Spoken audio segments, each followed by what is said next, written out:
Hello everyone, welcome back to my self classes. So आइए आज की क्लास में डिस्कस करेंगे हम क्लास 9th मैथ्स के चैप्टर 7 ट्रायंगल की थ्योरम 7.2 एंड 7.3। बिकॉज इन थ्योरम की हेल्प से ही हम एक्सरसाइज 7.2 के क्वेश्चंस को सॉल्व करने वाले हैं। तो पहले इन थ्योरम्स के कॉन्सेप्ट्स क्या हैं उनको अच्छे से समझ लेते हैं, फिर उसकी हेल्प से हम एक्सरसाइज 7.2 के क्वेश्चंस को डिस्कस करेंगे। तो 7.2 थ्योरम है angles opposite to equal sides of an isosceles triangle are equal. Isosceles triangle क्या होते हैं? ऐसे ट्रायंगल जिनकी टू साइड्स इक्वल होती हैं। तो हमें प्रूव करना है इस थ्योरम में किसी ट्रायंगल में जो आइसोसेलेस है जिसकी जो टू साइड्स इक्वल हैं उनके अपोजिट एंगल भी इक्वल होंगे। तो हमें इसमें फिगर गिवन नहीं होती है, ओनली स्टेटमेंट गिवन होता है prove that angle opposite to equal sides of an isosceles triangles are equal. इस टाइप से क्वेश्चन होता है। तो बाकी सब कुछ हमें इस थ्योरम के स्टेटमेंट्स के बेसिस पर ही फाइंड आउट करना होता है, जिसके कि आपको क्वेश्चन में मार्क्स मिलते हैं कि आपने गिवन क्या लिखा है, आपको प्रूव क्या करना है, आपने क्या कुछ कंस्ट्रक्शन किया है, और इसकी हेल्प से जो स्टेटमेंट है उसकी हेल्प से जो आपने फिगर बनाई है, इन सब के आपको मार्क्स मिलते हैं।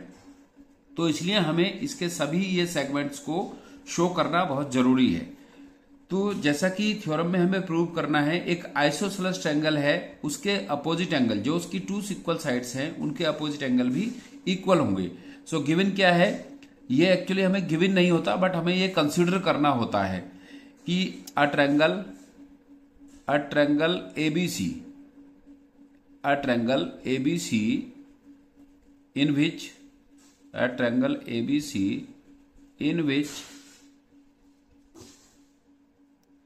in which AB equals to AC। एक ट्रायंगल गिवन है ABC जो कि आइसोसेलेस है। आइसोसेलेस कैसे है कि उसकी जो साइड AB है वो AC साइड के इक्वल है, मींस टू साइड्स इक्वल है, that's why it is an isosceles triangle. Prove क्या करना है इसमें? आइसोसेलेस ट्रायंगल में प्रूव करना है जो एंगल हैं अपोजिट टू इक्वल साइड्स वे एंगल इक्वल होंगे। जैसे AB इक्वल है तो AB का अपोजिट एंगल C होगा, और AC इक्वल है तो इसका अपोजिट एंगल B होगा। हमें प्रूव करना है angle B equals to angle C, angle B equals to angle C, ये इसमें प्रूव करना है। तो इसको प्रूव करने के लिए हमने कंस्ट्रक्शन किया है draw AD perpendicular BC। A से D पर एक परपेंडिकुलर ड्रॉ किया है, ये परपेंडिकुलर है जो BC पर है। ड्रॉ AD परपेंडिकुलर BC पर AD परपेंडिकुलर ड्रॉ किया है, ये प्रूव करने के लिए कि अगर ABC में AB इक्वल्स टू AC है तो इनके अपोजिट एंगल भी इक्वल होंगे। तो आइए इसका प्रूव करते हैं हम, क्योंकि ये ट्रायंगल जो चैप्टर है टोटली बेस्ड है कॉन्ग्रुएंसी पर। तो यहां पर हमने ये परपेंडिकुलर ड्रॉ करके इसके टू ट्रायंगल्स बना लिए हैं। अब हम इनमें कंपेयर करेंगे। So now in triangle two triangle में डिवाइड कर दिया है इस परपेंडिकुलर ने इस ABC ट्रायंगल को, triangle ABD and triangle ACD। So in triangle ABD and triangle ACD congruency हम कैसे प्रूव करते हैं, क्या क्या क्राइटेरिया हैं इसके, वो हमने इसके इंट्रोडक्शन में काफी डिटेल में एक्सप्लेन किया है। तो वहां से जाके आप उसको चेक कर सकते हैं। जिन ट्रायंगल्स को हमें कॉन्ग्रुएंट प्रूव करना होता है या जिनके कॉरस्पॉन्डिंग पार्ट्स को इक्वल प्रूव करना होता है तो उनको हम पहले कॉन्ग्रुएंट प्रूव करते हैं, उसके कोई भी 3 एलिमेंट्स की हेल्प से, और फिर उसके कॉरस्पॉन्डिंग पार्ट्स को इक्वल करते हैं। तो क्योंकि हमें angle B equals to C के इक्वल यहां पर प्रूव करना है, तो इसलिए हमने इस ABC ट्रायंगल को पहले टू ट्रायंगल में डिवाइड किया है और फिर इन टू ट्रायंगल्स के एलिमेंट्स में हम कंपेयर करते हैं। So in triangle ABD and triangle ACD, इन triangle ABD and triangle ACD। So ABD और ACD में हमें गिवन है AB equals to AC। AB side ABD triangle की है और ACD ट्रायंगल की साइड AC है। सो ये साइड इक्वल है, AB इक्वल्स टू AC। यहां पर भी लिखते हैं कि हमें ये गिवन है, जो इंफॉर्मेशन है वो हमें यहां पर गिवन है।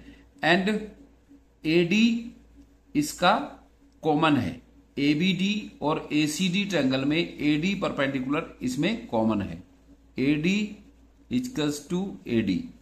कॉमन, जो दोनों ट्रायंगल में है वो कॉमन है। And third element, two elements हैं, A B equals to A C given है, ए डी बिकॉज परपेंडिकुलर है और दोनों में कॉमन है ये, ए बी डी और ए सी डी में, सो ए डी कॉमन है।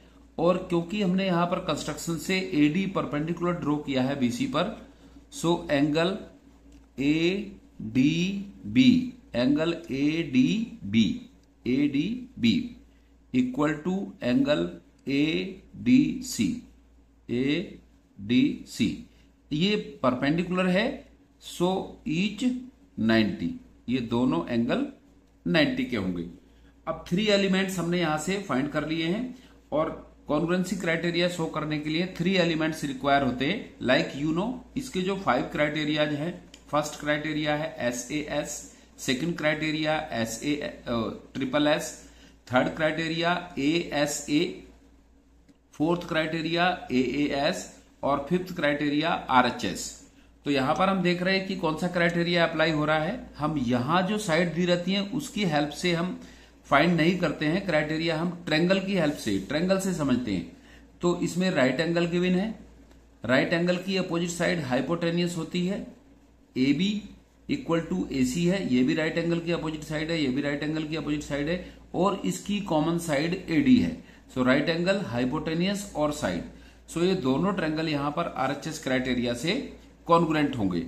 सो triangle A B D equal and congruent triangle ACD by RHS criteria of congruency, right angle, hypotenuse and one side की हेल्प से दोनों ट्रायंगल कॉन्ग्रुएंट हैं। दोनों ट्रायंगल कॉन्ग्रुएंट हैं, so ABD triangle में angle B का ACD triangle में angle C corresponding angle होगा, angle B equals to angle C, क्योंकि B और C दोनों कॉरस्पॉन्डिंग एंगल हैं इस ABD ट्रायंगल में और ACD ट्रायंगल में।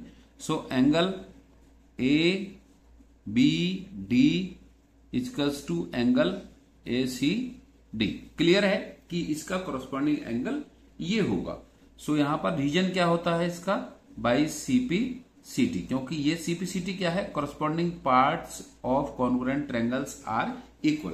और इसके बारे में हम इससे प्रीवियस एक्सरसाइज में और बेसिक कॉन्सेप्ट में हमने बहुत क्लियरली इसके बारे में स्पष्ट किया है, समझाया है कि CPCT क्या होता है, किस केस में हम किस कंडीशन में CPCT अप्लाई करते हैं। तो CPCT की हेल्प से इन दोनों ट्रायंगल्स के angle ABD equals to ACD आते हैं, क्योंकि ये दोनों ट्रायंगल कॉन्ग्रुएंट हैं। और करके जो हमें इसमें प्रूव करना था B equals to C, angle B equals to angle C। अब you know B angle opposite है AC साइड का और C अपोजिट है AB साइड का, क्योंकि ये एक आइसोसेलेस ट्रायंगल है। तो आइसोसेलेस ट्रायंगल में इक्वल साइड्स के अपोजिट एंगल भी इक्वल होते हैं। Angle opposite to equal sides in an isosceles triangles are equal. तो ये आपको क्लियर हो गया होगा कि आइसोसेलेस ट्रायंगल में किस तरह से उसके अपोजिट एंगल्स, इक्वल साइड्स के अपोजिट एंगल्स इक्वल होते हैं। हैंस प्रूव, यही हमें इसमें प्रूव करना था। अब जो नेक्स्ट थ्योरम है 7.3 थ्योरम, वो इस थ्योरम का कन्वर्स है। इसमें हमने प्रूव किया है इक्वल साइड्स के अपोजिट एंगल इक्वल होते हैं, और हमें इस थ्योरम में प्रूव करना है इक्वल एंगल्स की अपोजिट साइड्स इक्वल होती हैं।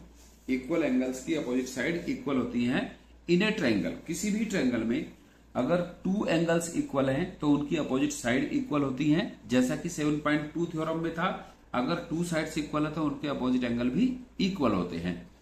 So the side opposite to equal angles of a triangle are equal. Side opposite to equal angles of a triangle are equal, हमें इसमें प्रूव करना है। उसमें प्रूव करना था हमें 7.2 थ्योरम में कि साइड के अपोजिट एंगल इक्वल होते हैं, बट यहां पर प्रूव करना है side opposite to equal angle, equal angle की अपोजिट साइड इक्वल होती है।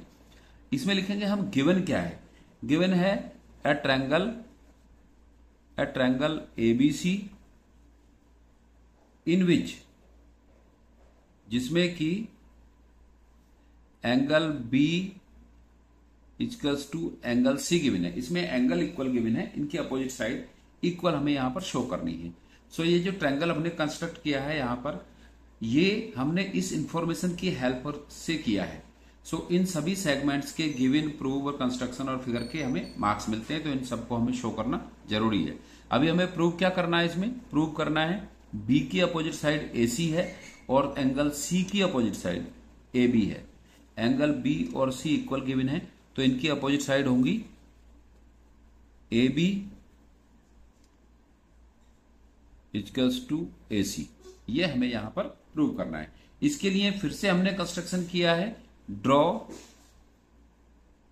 AD perpendicular BC। इसमें भी हमने AD परपेंडिकुलर BC ड्रॉ किया है। बुक में कुछ और तरह से दिया, कोई और क्राइटेरिया यूज करके किया है, बट मुझे लगता है कि ये क्राइटेरिया बहुत सिंपल है, इजी है, इससे हम करेंगे तो ज्यादा अच्छे से क्लियर होगा। So draw AD perpendicular BC। अब फिर हमने यहां पर ABC ट्रायंगल को 2 ट्रायंगल्स में डिवाइड कर लिया है, तो यहां पर भी हम इन दोनों ट्रायंगल का कंपेयर करके फाइंड आउट करेंगे कि किस तरह से corresponding parts of congruent triangles are equal होते हैं। So in triangle ABD and triangle ACD, in triangle ABD and triangle ACD। So ABD triangle में एंगल B ऑलरेडी गिवन है, इक्वल है angle ABD equals to ACD triangle में ACD ABD equals to angle ACD। ये given है already, angle B equals to angle C। अगर 2 angle equal हैं तो उनकी अपोजिट साइड इक्वल होंगी। सो एंगल B क्या है, एंगल ABD है, और एंगल C एंगल ACD है। Angle ABD equals to angle ACD given है। सेकंड एलिमेंट क्या गिवन है, ये हमने अभी परपेंडिकुलर यहां पर ड्रॉ किया है AD BC पर। So angle ADB equals to angle ADC। Angle ADB equals to angle ADC। क्योंकि ये परपेंडिकुलर है तो दोनों एंगल कितने होंगे, ईच 90, दोनों एंगल 90 डिग्री के होंगे। ये गिवन था, ये हमने बाय कंस्ट्रक्शन किया है। एंड थर्ड एलिमेंट क्या होगा इसका, angle B equals to angle C given है, angle ADB equals to angle ADC each 90 है। अब थर्ड एलिमेंट, ये AD साइड इन दोनों ट्रायंगल में कॉमन है, AD equals to AD common side है, ये साइड दोनों ट्रायंगल की कॉमन साइड है। सो अब देखते हैं हम क्या क्राइटेरिया इसमें अप्लाई होगा। एंगल साइड, क्योंकि 2 कॉन्जिक्यूटिव एंगल्स हैं और एक साइड है, जो क्राइटेरिया होता है AAS होता है। सो 2 कॉन्जिक्यूटिव एंगल्स और side. So triangle ABD equal and congruent triangle ACD bye angle side criteria of congruency. Angle side criteria of congruency. अब बिकॉज ये दोनों ट्रायंगल कॉन्ग्रुएंट हो गए हैं, तो इनकी जो कोरस्पॉन्डिंग साइड्स है, जैसे BD की कोरस्पॉन्डिंग साइड CD होगी और AB की कोरस्पॉन्डिंग साइड AC होगी। सो क्योंकि हमें इसको आइसोसेलेस प्रूव करना है, इसकी AB इक्वल्स टू AC हमें यहां पर शो करनी है, तो हम जो प्रूव करना है, शो करना है, उसी को लेंगे। BD और CD का यहां पर कोई रोल नहीं है, पूछा जाता है इसके बारे में, तो अब हम शो करेंगे इसको। So ABD congruent triangle ACD। So इसके कोरस्पॉन्डिंग पार्ट होंगे AB equals to AC by CP CT। So यहां पर ये थ्योरम में पूछा था, side opposite 2 equal angles of a triangle are equal. अगर किसी ट्रायंगल के 2 एंगल्स इक्वल हैं तो उनकी अपोजिट साइड भी इक्वल होती है। इस टाइप के क्वेश्चंस आपको एक्सरसाइज में मिलेंगे। एंगल्स इक्वल होंगे, उनकी अपोजिट साइड इक्वल शो करनी है, या साइड्स इक्वल होंगी तो उनके अपोजिट एंगल भी इक्वल शो करने होंगे। तो इन दोनों थ्योरम के हेल्प से ही हम नेक्स्ट एक्सरसाइज जो है 7.2 उनके क्वेश्चंस को सॉल्व करेंगे। और उन क्वेश्चंस को सॉल्व करने से पहले ये दोनों थ्योरम को अच्छी तरह से समझना जरूरी था। आई होप आपको दोनों थ्योरम्स क्लियर हो गई होंगी। So thanks for watching.